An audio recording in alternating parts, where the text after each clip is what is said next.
Hello everyone, and welcome to another unboxing from Always Play Blue.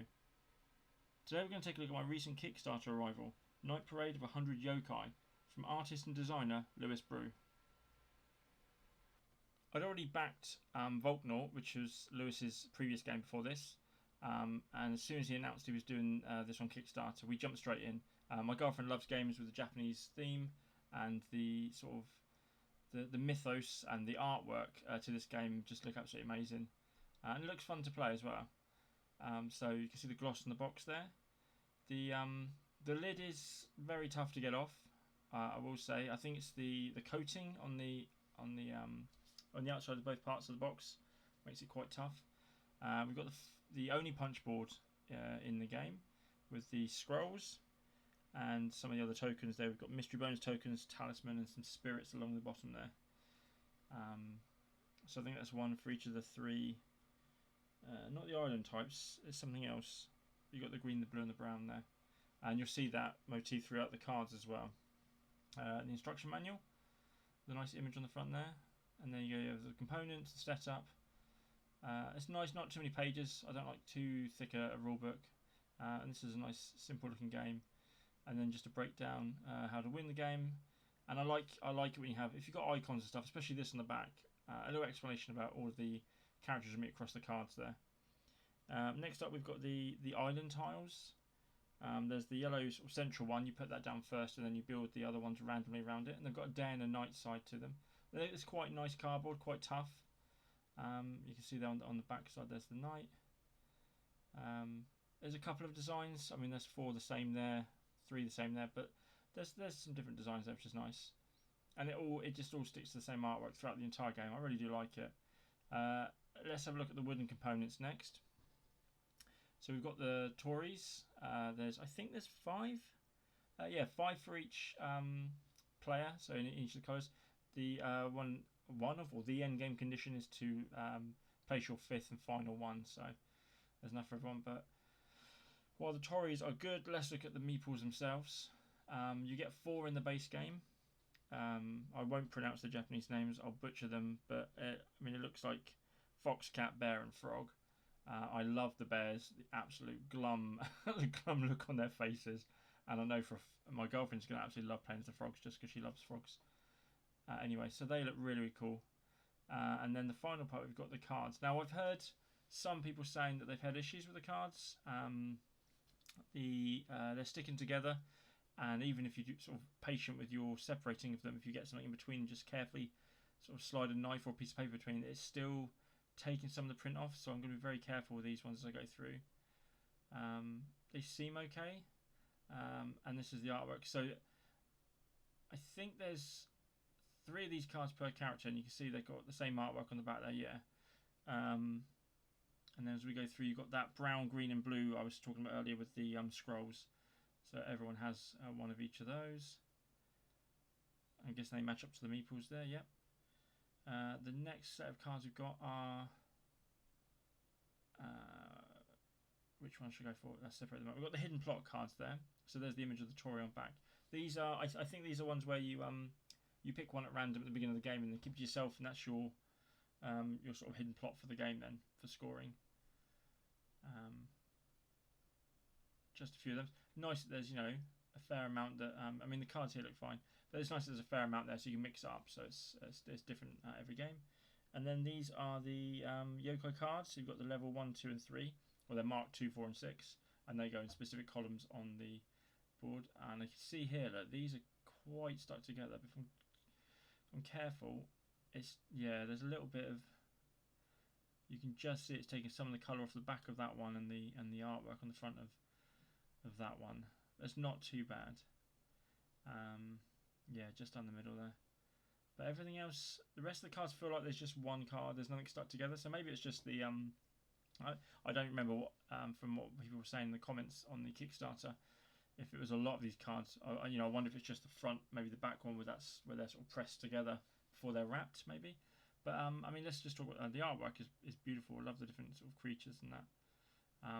And it's the artwork that got me interested in the game in the first place. So, and a nice insert there that holds everything. And you'll notice I also went in for the mat as well. I don't. Maybe it doesn't need it. I've never got a mat for a game before, but it shows you the layout of the island cards and then the yokai cards on the right there with the different columns. And it's a decent map, not too big. So that's Night Parade of 100 yokai, and very much looking forward to playing that. Next up we have Moonlight Whispers, and this is one of the 2 expansions that came with the game. It was just a no-brainer to go all in to get the extra content. It comes in a slightly smaller box, and it just adds 2 other clans. You can see there you've got the turtles and the raccoons. Very much takes me back to my Super Mario Bros. 3 playing days. I don't know if that's intentional or not that these 2 are together. You can see there it's got the same shine on the box, and it also adds to the same problem of it's really tough to get the lid off. As soon as it goes at a slight angle there, I've just lost it.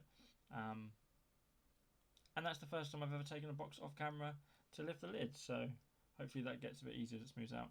But you can see there's the components, the extra stuff you get in here. So there's a couple of extra island tiles, some new yokai cards to do with, there's some 2 new abilities to do with hiding and change they've been added in.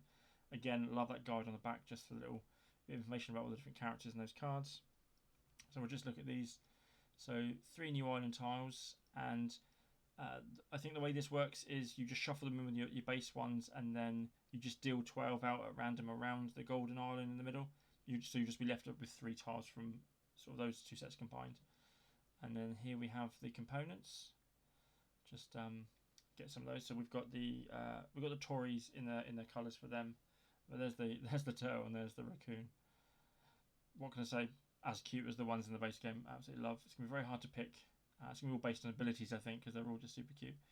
But yeah, and the Tories with them as well. And then some extra cards as well. So there's I'll be careful opening these again because I don't know.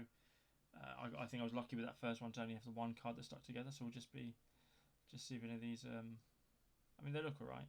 So you got the starting yokai cards again with the sort of the brown, blue, and the green for each of the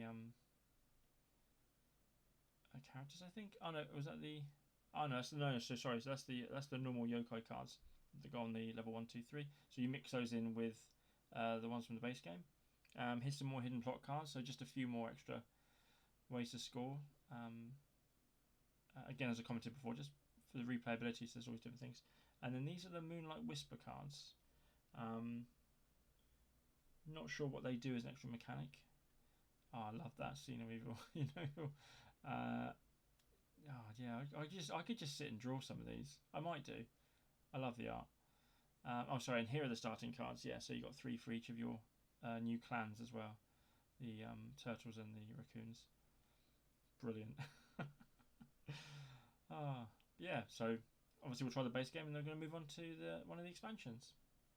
And finally, we have the Kami Rising expansion, which, as with the previous, adds another 2 sets of clans and some more cards in. So, same size box as the other expansion. They're both just a bit smaller than the base game. I'm not sure if you are able to fit everything in. I've seen online that someone's done something with the Tories underneath the tray, so they can stack it all into one box. It would be nice to sort of save the shelf space, or shave the shelf space.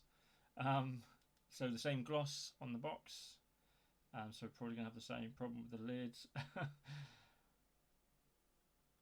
So that's twice now. I have to take that off camera because it just took a long time to get that lid off. So there's the manual, goes through. I like how in the bottom corner, in the bottom right there, you can see there's sort of like a little guide to this is how these clans play best, what they sort of focus on and what their cards lean towards. Stuff like the solo mode, and then a breakdown of all the cards, and then just a little brief piece of lore there for the different clans.